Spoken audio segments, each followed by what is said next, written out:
Es interesante que dentro de nuestro calendario haya dos celebraciones que están interconectadas. Una te lleva a la otra. Y es esperada, inclusive anhelada por padres y niños especialmente, porque es un día donde se puede jugar a los disfraces y tiene una relación muy estrecha con la muerte. Hoy quiero decirte cómo comenzó toda esta historia. Se trata de el día de Halloween y el Día de los Muertos, que de paso son dos fechas que van interconectadas y casi pegadas, una tras la otra. En Halloween todos conocemos que los niños se visten de brujos, de fantasmas, de pequeños demonios, de adivinos, todo lo que representa al reino de las tinieblas. No existen disfraces agradables para ese día, bonitos para ese día. Todos los disfraces tienen que ver con terror, con muerte. Ahora, esto me lleva a pensar en el primero en esta historia que usó disfraz. ¿Tú sabes quién fue el primer ser en este mundo que usó disfraz? Fue Satanás. Satanás entró, se disfrazó en una serpiente, de una serpiente, y comenzó a dialogar con Eva. ¿Cómo se presentó la serpiente para Eva? Inofensivo, porque obviamente en ese tiempo, como no había pecado, pues no había manera de tener miedo a las serpientes. Y se presentó hablando con Eva. Solo que en ese diálogo, Satanás colocó 4 bases. Y una de las bases se llama espiritismo. ¿Y qué cosa es el espiritismo? Va más allá de una sesión donde yo puedo hablar con alguien. El espiritismo tiene su base en el concepto que se tiene de la muerte. Porque si yo puedo hablar con alguien que ya murió, significa que ese que murió no está muerto en sí. Simplemente se fue a otra esfera, simplemente ascendió a otro lugar. Por eso es que yo puedo comunicarme con él. Detrás del espiritismo hay una base filosófica e inclusive esa base lo colocó Satanás en el jardín del Edén. Una de las propuestas que le hace a Eva antes de que Eva coma el fruto prohibido es: ustedes no morirán. Dios les había dicho: el día que comieres, moriréis. Él le dice: no moriréis. Es simple, un no cambia toda la historia. Dios dice: moriréis. Satanás dice: no moriréis. ¿Cuál es la diferencia entre moriréis y no moriréis? Es mucho. ¿Qué cosas moriréis? Dios había sido claro: el día que ustedes obedecen, mueren. ¿Y qué cosa es la muerte? La muerte, si el ser humano fue creado del polvo de la tierra, más el soplo de vida, y fue un alma viviente o un ser viviente, la muerte es la separación de ambas cosas. El polvo vuelve a la tierra, o como dice el cuerpo inerte, vuelve a la tierra, se hace polvo, y el espíritu vuelve a Dios, que es el aliento de vida, la respiración. Entonces, no hay nada que pueda deambular. Pero Satanás es astuto. Y Satanás dice: no, eso es mentira. No moriréis, porque cuando mueres en sí, no mueres de verdad. Cuando mueres, te vas al purgatorio, al infierno, al paraíso. Cuando mueres, te vas a otra esfera de la vida o te reencarnas, en fin. Pero para esto, mira cómo Satanás fue minando la mente desde las culturas tan antiguas para llegar hoy a un juego inofensivo, para poder jugar con algo que parece inocente. De esa manera, vemos a Satanás no como un enemigo, sino como un amigo, porque todos podemos jugar a ser demonios y todos podemos ser igual. Y la aprobación que él se ganó es en base a una celebración, haciendo ver un juego inofensivo, sabiendo que bíblicamente con el diablo no se juega, porque el diablo es como un león rugiente. Y si nosotros le quitamos la máscara, vamos a ver que detrás de una aparente sana diversión, y más que sea un asunto comercial, es un asunto espiritual que está detrás de todo. En ese día hay calabazas prendidas, son símbolos de demonios vigilantes, y ustedes ya han visto que dentro de la calabaza incluso se coloca allí un fuego o algo que puede iluminar, y eso representa, según la cultura celta, pues a un demonio llamado Joc, que nosotros ya se traduce como Jack, que está dentro de la calabaza, y ese Jack puede guiar a las personas. Es un espíritu de demonio que guía a las personas, imagínate. Y a veces las personas hoy celebran y hacen todo eso sin saber qué realmente significa todo esto. ¿Dónde comenzó? Esto fue muy antiguo. El asunto de esta celebración se remonta pues a los sacerdotes druistas, que son de las tribus celtas. Y estos eran los que celebraban de esta manera. Una vez al año, cuando concluía su calendario, ellos creían que los malos espíritus salían de la tierra para poder pasar la última noche del año en sus hogares. Al hablar de malos espíritus, está hablando de malos y buenos espíritus. ¿Y quiénes eran esos malos y buenos espíritus? Eran las almas de los difuntos. Entonces, el último día del año salían de sus tumbas para reencontrarse con sus seres queridos. ¿Y qué cosas hacían ellos para poder confundirlos? Se disfrazaban. Entonces nadie sabía si es un espíritu o es una persona viva. Entonces ahí se mezclaban entre personas y supuestamente almas que salían para el reencuentro. Y de allí comienza a celebrarse Halloween, que en sí era un culto a un dios llamado Shamaín. Y Shamaín pues era el señor de la muerte. Ahora, en ese día ya mencionamos que se usaban disfraces para confundir a los demonios. Pero detrás de esto había un asunto interesante.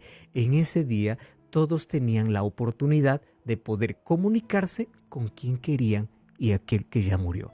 Esa era una noche de adivinación, era una noche de espíritus, era una noche de comunicación con los muertos. Entonces, el propósito de este día no es entretener. El propósito de este día es celebrar. ¿Pero qué cosa celebras? El espiritismo. Y el espiritismo se basa en la idea de que uno que murió no está muerto. Está vivo, está en algún lugar y puede comunicarse. ¿Cuál es el peligro? Cuando se les enseña a los niños inclusive a jugar con la oscuridad, con esqueletos, con máscara, con sangre, con brujería, en la medida que crecen, ellos se están metiendo en un terreno diabólico que desde niños se les abrió la puerta para tener prácticas ocultistas inofensivas. Y el ser humano va perdiendo la noción entre el mundo real y el mundo espiritual, especialmente aquí estamos hablando diabólico, la diferencia entre lo bueno y lo malo. Ya se pierde la línea, entonces comunicarse o entrar en el terreno del espiritismo es algo normal. La Biblia condena completamente esta práctica, tanto así que Deuteronomio capítulo 18, versículos 9 al 14, esto lo llama abominación. Un último detalle, porque ahora voy al asunto de la muerte, y es que los satanistas pues celebran la noche de Halloween como un día santo, ya que dentro de su calendario, en este día ellos pueden ofrecer sacrificios humanos y animales a los demonios, justamente en este mismo día. Ahora, ¿qué cosa es lo triste? ¿Cómo tradiciones fueron absorbidas por el cristianismo? Nosotros llegamos al tiempo donde el Papa Gregorio IV tomó esa fiesta de Halloween como la víspera de Todos los Santos, colocándolo como una práctica común. ¿Y de qué se trata el Día de Todos los Santos? ¿A quiénes se les llamaba santos? Pues a todos los que habían muerto. Entonces, en ese día, esta tradición se convirtió ya en algo inclusive cultural, porque las personas en este 1 o 2 de noviembre van para los cementerios y van para poder llevar flores, aquellos que nunca llevaron en vida los llevan en muerte, van para comer con los difuntos o van para colocar alimentos que le gustaba a la persona que ya falleció. Esto no viene de recién, ya los egipcios lo practicaban y ya los faraones se enterraban con todo, incluyendo comida, porque el viaje era largo. Y si te das cuenta, eso no tiene ninguna base bíblica. Todo eso tiene una base pagana. Pero ¿qué cosa es lo que podemos hacer cuando cada vez aparecen nuevas apariciones de personas diciendo, yo morí y yo fui? Y yo fui, pasé por un túnel, y yo pasé por una luz, y yo sentí amor, y yo fui al paraíso, y yo vi el infierno, y ya hay tantas historias y libros que se han escrito de personas que han pasado por esta experiencia. En primer lugar, la experiencia de estas personas no es la experiencia de muerte, porque de la muerte solamente viene la resurrección. Nadie puede volver a vivir a menos que no haya una resurrección, y es un acto sobrenatural.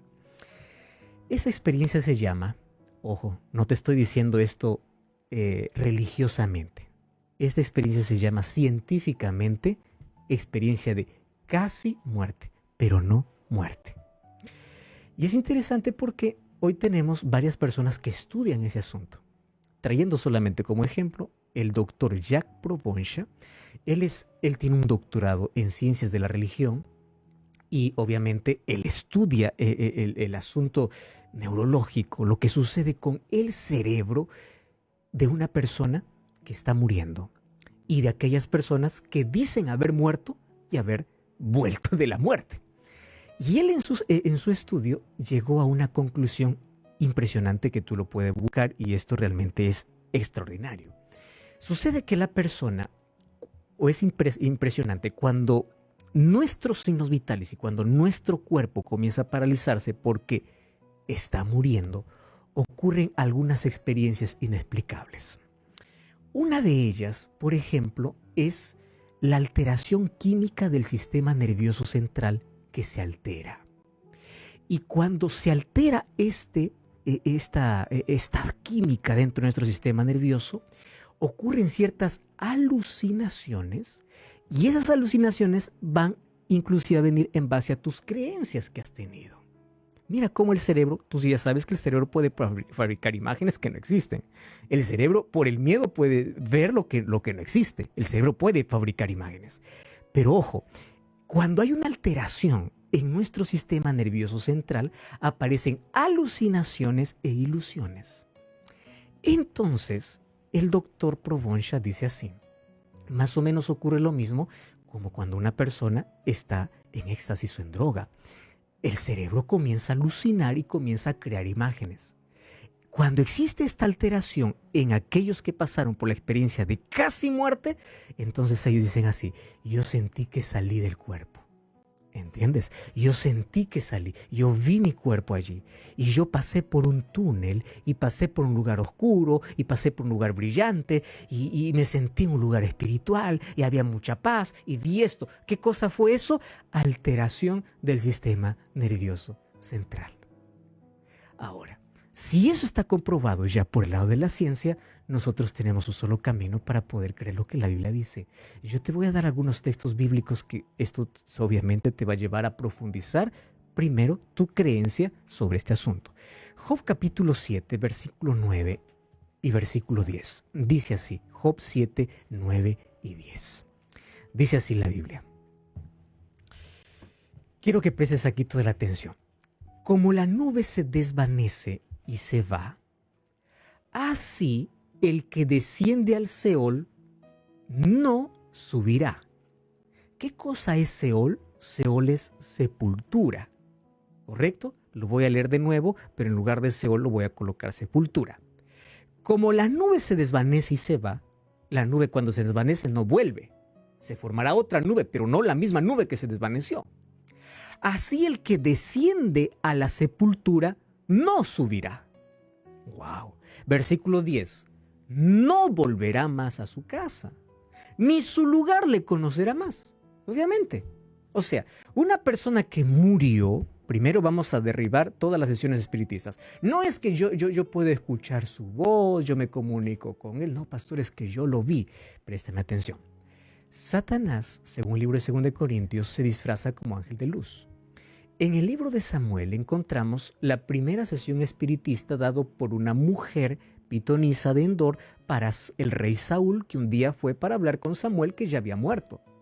Y dice que Saúl vio, y esta pitonisa también, que de la tierra subían espíritus y entre ellos estaba Samuel. A la pregunta es, ¿era Samuel? No era Samuel.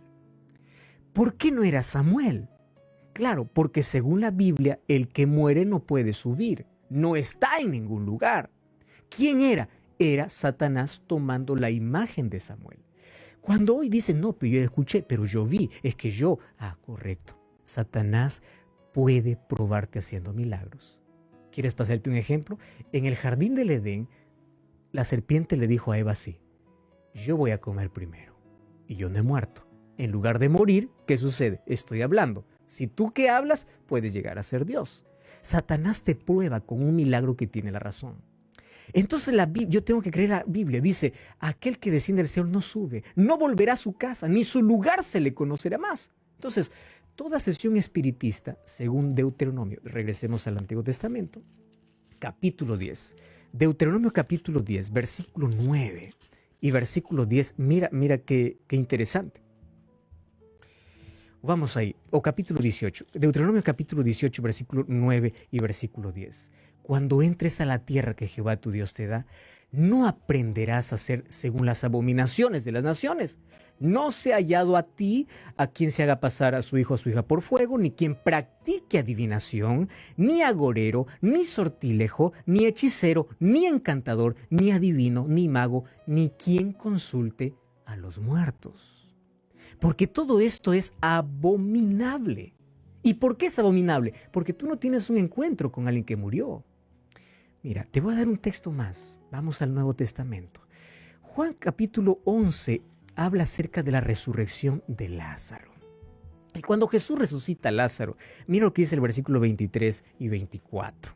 Jesús le dice a María, con quien está conversando, le dice así: tu hermano resucitará. Y ella le dice: yo sé que resucitará en la resurrección del día postrero.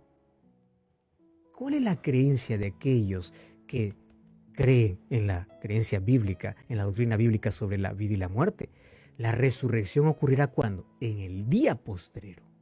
Ahora, otro asunto. Cuando Jesús llamó a Lázaro de la tumba, recuerda que Lázaro ya había 4 días muerto. O sea, si es que existe alguna vida después de la muerte, significa que, obviamente, en 4 días, Lázaro ya pudo haber estado en cualquier lugar. ¿Estás de acuerdo conmigo? Pero cuando Jesús le llama a Lázaro a la tumba, le dice: Lázaro, sal. No le dice: Lázaro, baja. Si Lázaro hubiese estado en el paraíso, le hubiese dicho: Lázaro, baja. Si Lázaro hubiese estado, obviamente, en el infierno, como algunos piensan que es un lugar donde ya se van a vivir atormentados, le hubiese dicho: Lázaro, sube. No, Jesús le dice: Lázaro, sal. Porque ¿dónde estaba el cuerpo de Lázaro? En la tumba. Ni bajó ni subió, ni estaba en el purgatorio ni nada. Estaba allí en la tumba. Sal. La orden es clara. Cuando uno muere va a la sepultura y el cuerpo inerte se hace polvo. Y el ser humano entra en un estado de inconsciencia porque en la muerte, pues obviamente, según Eclesiastés 9, 5 y 6, no hay memoria de nada. Todo se acabó. Pastor, pero a mí me enseñaron que hay personas que subieron al cielo, inclusive están desde allí intercediendo por mí. Es que todavía probablemente no has leído lo que dice Hebreos capítulo 11. Hebreos capítulo 11, versículo 39, habla de una galería de hombres y mujeres de fe. Y cuando yo leo este capítulo, dice que ninguno de ellos recibió la recompensa. ¿Y cuál era la recompensa que ellos estaban esperando? La vida eterna. O sea, ninguno de ellos todavía está: ya morí y ya yo estoy aquí disfrutando. Pablo, cuando iba a morir, no dijo: he peleado la buena batalla, he acabado la carrera, he guardado la fe. Ahora, mira, Timoteo, yo voy y voy a interceder desde arriba. Yo voy a disfrutar. No, dice: yo voy a morir y yo resucitaré para recibir la corona de vida. No solo yo, sino todos los que aman su venida. O sea, yo no voy al cielo. ¿Yo a dónde voy? A la sepultura. ¿Entiendes cuál es el concepto bíblico? Pastor, y el asunto del ladrón que le dice: hoy estarás conmigo en el paraíso. Si tú vas a Juan 20:17, cuando Jesús resucita, María Magdalena se acerca para Jesús y le quiere abrazar. Y Jesús le dice: no me toques, porque aún no he subido al Padre. La pregunta es: ¿entonces el ladrón se fue solito? ¿Entiendes que la promesa para el ladrón en la cruz ese día fue: te prometo hoy que tú estarás, la palabra estarás está en tiempo futuro, conmigo en el paraíso? Pastor, ¿y la parábola del rico y Lázaro? Esa es una parábola y de ahí hay que extraer lecciones. ¿Cuál es el seno de Abraham? ¿Existe seno de Abraham? ¿Existe una corta distancia entre aquellos que son salvos y aquellos que están perdidos? No, la enseñanza era otra. ¿Entiendes? Ahora, la Biblia es clara que cuando una persona muere, va a la sepultura, el cuerpo se hace polvo y solamente el espíritu va a Dios, que es el soplo de vida. Ahora fíjate, yo sé cuánto duele perder un ser querido. Yo perdí a mi padre, perdí a varios seres queridos, que hay tanto dolor que uno intenta buscar explicación. Y a veces uno se aferra a cualquier cosa por querer tener un minuto más, por querer escuchar una vez más, y Satanás se aprovecha de eso. Porque cuando vamos a enterrar a un ser querido a un cementerio, enterramos parte de nosotros. Ahí se va parte de nuestra historia, parte de nuestra vida. Pero la promesa de Jesús es: el que cree en mí, aunque esté muerto, vivirá. Y creemos que cuando Cristo regrese habrá un reencuentro. Pero cuando Él vuelva, los muertos resucitarán. y resucitarán transformados. Entonces la muerte no es un punto final, es apenas una coma. Y aunque esto no es esperado y aunque el dolor es inexplicable, quiero decirte que todos los días tenemos que estar preparados para esto porque es la mayor realidad. Nadie conoce su última foto. Nadie conoce sus últimas palabras. Y hoy te voy a dar un consejo. No esperes la muerte de alguien para llevar flores a la tumba. Llévalas hoy que está vivo. No esperes decir te amo a alguien que está muriendo. Dilo hoy. La muerte no es una tragedia. ¿Sabes qué es una tragedia? Vivir sin Cristo y morir sin esperanza. Por eso vamos a entregar la vida a Jesús y vamos a confiar en sus promesas. Gracias, Señor, por tu palabra. Gracias por darnos la seguridad de que nuestros seres queridos están descansando hasta el día de tu regreso. Y ayúdanos a prepararnos cada día, primero demostrando amor a quienes amamos en vida. En segundo lugar, a preparar nuestra vida, aunque es corta, es suficiente para decidir por la eternidad. Consuela a aquellos que están muy afligidos. Danos paz en el nombre de Jesús.